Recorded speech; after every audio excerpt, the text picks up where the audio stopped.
કરવામાં આવ્યો છે, શેનો કેસ છે, કેટલા આરોપી છે, ક્યાંથી ડ્રગ્સ પકડવામાં આવ્યો, ક્યાંથી ક્યાં જતો રહ્યો, એમાં કોણ જોડાયેલું છે, નાઇજીરિયન કેટલા વ્યક્તિનું પણ નામ સામે આવ્યું છે, શું? આપણે બધા જાણીએ છીએ કે ગુજરાત સરકાર ગૃહ વિભાગ દ્વારા જે નશાની બંધી છે અને રાજ્યમાંથી નાબૂદ કરવા ખાતર પોલીસ કાર્યવાહી કરતી હોય છે. આ જ કડીમાં અમદાવાદ શહેર પોલીસ પણ સમયાંતરે વારંવાર એનડીપીએસની જે પ્રવૃત્તિના નાબૂદ કરવા ખાતર કેસો કરતી હોય છે. ગઈ તારીખ 1/6/2026ના રોજ અમદાવાદ શહેરના ઝોન 4 પોલીસ ડિવિઝન ખાતે જે નરોડા પોલીસ સ્ટેશન છે, આમાં આના ઇન્ચાર્જ જે ઇન્સ્પેક્ટર છે S.A. કટોડિયા, આને ખબર મળેલ કે એક વ્યક્તિ છે જે હ્યુમન ઇન્ટના આધારે કે આ કોઈ વાદાજનક વસ્તુ લઈને, ખાસ કરી નાર્કોટિક થઈ શકે તે લઈને આવવાના છે. પોલીસ દ્વારા યોગ્ય આ વિસ્તારમાં વાચ ગોઠવી નાના ચિલોડા સર્કલ પાસે આ વ્યક્તિને રોકી ઓર એનડીપીએસના એક્ટની જે એક્ટના પ્રોવિઝન છે આના અકોર્ડિંગ કાર્યવાહી કરતા આ વ્યક્તિ જેનું નામ મોહમ્મદ સાજિદ મોહમ્મદ ઉસ્માન શેખ, ઉંમર 48 યર્સ, રહેવાસી ગિલવિટ હિલ્સ ચોકી, યુનુસભાઈની ચાલી, અંધેરી વેસ્ટ, મુંબઈ, મહારાષ્ટ્રના છે. આને રાઉન્ડ અપ કરી પૂછતાછ કરતાં આ વ્યક્તિ પાસેથી 7 કિલો ઓર 84 ગ્રામ જેટલો મેથામેફાઇન મળેલ છે, જેની કિંમત આશરે 14,16,80,000 જેટલી છે. આ સાથે આ વ્યક્તિ પાસેથી 9,820 રૂપિયા રોકડ પણ મળેલ છે.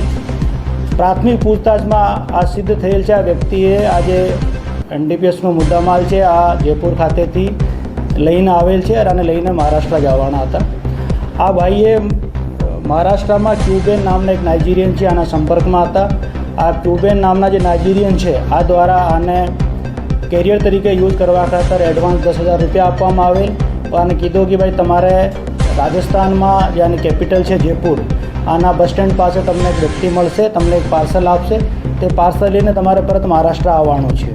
આ ભાઈ ટ્રેવલ્સની બસ પકડીને મહારાષ્ટ્રથી જયપુર ગયા, ત્યાંથી પાર્સલ લઈને પાછા બોમ્બે પરત જવાના હતા. આ સમય દરમિયાન આને મુંબઈની સીધી બસ નહીં મળતા અમદાવાદની બસ પકડી અમદાવાદથી આગળ જવાના હતા. આ દરમિયાન નરોડા લોકલ પોલીસના જે ઇન્ચાર્જ પીઆઈ છે S.A. કોટડિયાને માહિતી મળે और હ્યુમન ઇન્ટના આધારે પોલીસ દ્વારા કાર્યવાહી કરી આ વ્યક્તિને પકડી ધોરણસર એનડીપીએસ એક્ટમાં જે કલમો છે આમાં ગુનો દાખલ કરી અને અટક કરીને આગળની કાર્યવાહી ચાલુ કરવામાં આવેલ છે. મહારાષ્ટ્ર વ્યક્તિ જે છે ક્યાં છે અને કઈ રીતે જોડાયેલો હતો, ટેલિફોનિક રીતે જોડાયેલો હતો, મેસેજથી જોડાયેલો હતો, કઈ રીતે જોડાયેલો? આમાં આ વ્યક્તિ જે છે આપણે અત્યાર સુધીની પ્રાથમિક પૂછતાછ છે આમાં આ ખબર પડેલ છે કે વ્યક્તિ આજથી 10-15 દિવસ પહેલાં પણ અમૃતસરથી પણ એવો જ એક પાર્સલ લઈને મુંબઈ મહારાષ્ટ્ર ગયેલ છે. આ એનડીપીએસની પ્રવૃત્તિથી જોડાયેલો વ્યક્તિ છે. આનો ગુનાહિત ઇતિહાસ અમે લોકો અત્યારે ચેક કરીએ છીએ. આ ક્યુબેન નામના જે નાઇજીરિયન છે આથી આ મુંબઈમાં કોમન ફોન દ્વારા આના સંપર્કમાં આવેલ और આને કેરિયર તરીકે આ ક્યુબેન નામના જે નાઇજીરિયન વ્યક્તિ ત્યાં દ્વારા યુઝ કરવામાં આવતો હતો.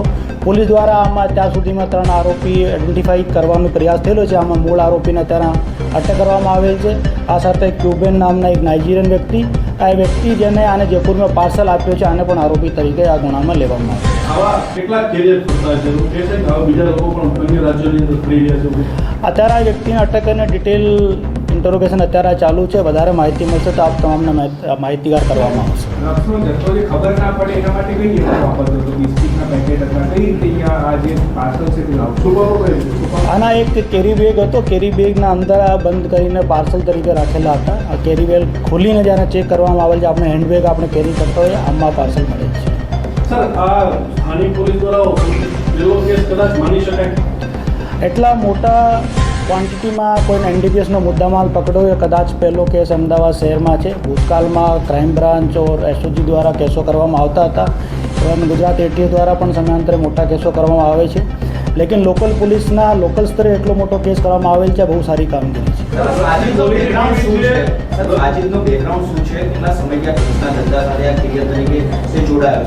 હાલ સુધી જે પ્રાથમિક તપાસ અમે લોકો અત્યાર સુધીમાં કરી છે આમાં એક જે આપણા કેસ આ દાખલ કર્યો આ ઘટના, આ સિવાય એ ઘટના અમૃતસરથી આ કેરિયર તરીકે પાર્સલ લઈને આવેલ છે. આજથી 10-15 દિવસ પહેલાં આ ધ્યાનમાં આવેલ છે. આ ઉપરાંત આ જે ક્યુબેન કરી નાઇજીરિયન છે આના સંપર્કમાં છે. અત્યારે બધી વિગતવાર તપાસ કરીએ તો વધારે આમાં માહિતી અમને મળશે. આ નાઇજીરિયન વ્યક્તિ છે, આને મુંબઈમાં આના સંપર્કમાં આવેલ હતો. આ મુંબઈથી જ આ એકબીજાના સંપર્કમાં હતા. અત્યારે અમે ડિટેલ આનો કાઢવાનો પ્રયાસ કરીએ. આપના એક ઇતિહાસ કરો આરોપીનો જ્યાં પકડાયો છે એનો અગાઉ કોઈ ઘટના કે બીજા કોઈ ગુના? હાલ સુધી અમે પ્રાથમિક રીતે જે તપાસ કરી છે આમાં બે ઇન્સિડન્ટ ધ્યાન પર આવેલ છે. બાકી ડિટેલ અમે અન્ય રાજ્યોમાંથી કાઢવાનો પ્રયાસ કરીએ. ડ્રગ્સની ક્વોલિટી કેવા પ્રકારની છે? મિશ્રિત છે કે સીધું રો છે કે સીધું સેવન કરવાનું ડ્રગ્સ છે? કેવા પ્રકારની? ને અત્યારે જે FSLથી જે પ્રિમિનરી તપાસ કરવામાં આવેલ છે આમાં મેટામેપ્થેનાઇન જે છે આની બહુથી હાઈ ક્વોલિટીનો ડ્રગ્સ છે.